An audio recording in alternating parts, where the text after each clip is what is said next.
Hello classmates, ready for chapter 5, part 1? Well, I hope you have your textbook right there with you, that you have something to write with and something to write on, and that you're enjoying that little cartoon that I posted there. So here we go. The learning outcomes for this particular part are from our course syllabus, the first 3 that align with that. And then, of course, there are the ones for this particular lecture that I wrote. It is netiquette. What the heck is that? How do we do email best practices for business? And what are the other kinds of 21st century electronic communications? So Mr. Carden in his textbook writes that for the last couple of decades, email has been the preferred communications channel for business, and we are still, as business professionals, using 25% of our day reading and composing email messages and filing them. And the average business person receives 76 email messages and composes 33 per day. So getting this done efficiently and effectively is definitely something that will be very interesting to all of us. And here we go, netiquette. It's all about writing emails in such a way that our receiver is able to decode it and get the point we're trying to get across. So that means do not write emails when you're angry or hangry. Have you heard of that? And if you're not sure you would say something to a person when you're in the same room together, then please don't put it in an email. Considering that we're missing the tonality of the message, we're missing the facial expressions, we're missing all the gestures and everything else, we're trying to insert a little bit with emoticons, but be very careful about those. Don't wear them out. So things can go wrong easily. So let's strive for a neutral tone of voice. And there is one topic per email, one email per topic. For example, if I were to plan a business department meeting, there might be one email that I'll send out to ask for agenda items. Then there would be another email where I ask whether it's whether that guest speaker can come and whether anybody wants to prepare questions and welcoming our guest speaker, etc. Then there's a third email that I might send out to nail down the day and the time and the location of the meeting. Okay? So, why would I not put all of these into one? Now, first things first, please figure out, do I really need to write? And don't use reply all, one of my pet peeves. So is email really the best way to communicate with this? And am I really clear on why I am writing? Remember when we did our agendas and the meeting minutes, the purpose of whatever we do has to be clear in our mind first. Otherwise, we cannot expect somebody else to pick up on it. What do I expect? Am I giving good news? Bad news? Is it neutral?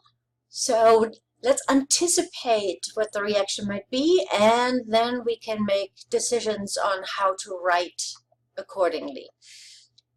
And respectful of the reader's time. Always, always, always.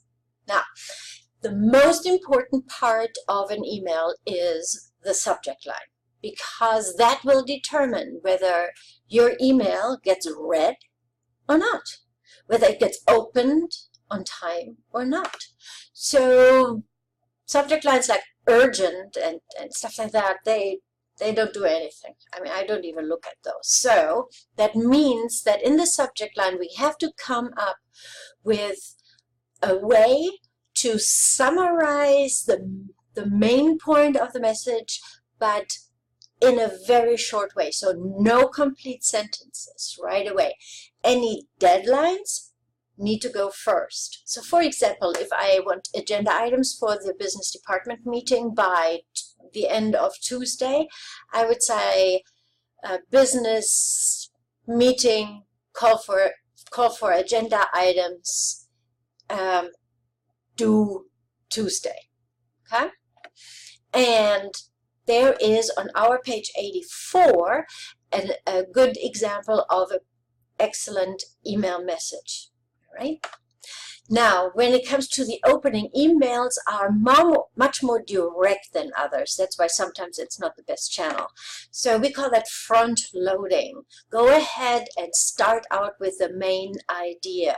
If there is a need for lots and lots of background and context, then email is probably not the best way. It needs to be a memo or a report. Did I mention it's one topic per email, one email per topic? So salutations, it is much less formal than our business letters, so we can get away with either no salutation or just a first name. And here's a little trick. Include the reader's first name in the first line of the body, because it will draw the reader in and encourage him or her to continue reading. Now, remember, one topic per email, one email per topic. In the body, of course, we need to have a logical construction, and we love our lists, right? Either numbered, meaning sequential, or bulleted lists. Headings are also wonderful, and we will learn more about headings in Word documents when we talk about writing reports. And did I mention closing? Also less formal, don't have to put sincerely in there. However, often when we skim an email as a reader, we read only the first line and the last line. So the last line is an excellent place to put any kind of, okay, you're expected to this by that time, looking forward to it. Okay. Now, what other communication tools do we have now? This is starts on page 86. Instant messaging. Don't know whether that's actually like email 2.0, but text messaging I am convinced we all engage in. And remember, you can reach me via text message too. Social media, that's the interaction. That is the internet 2.0. We have blogs and wikis and social networking sites, and some of our classmates have already used wikis. It's called wikis. It's called Google Docs. Those are wikis, where we can all participate at the same time.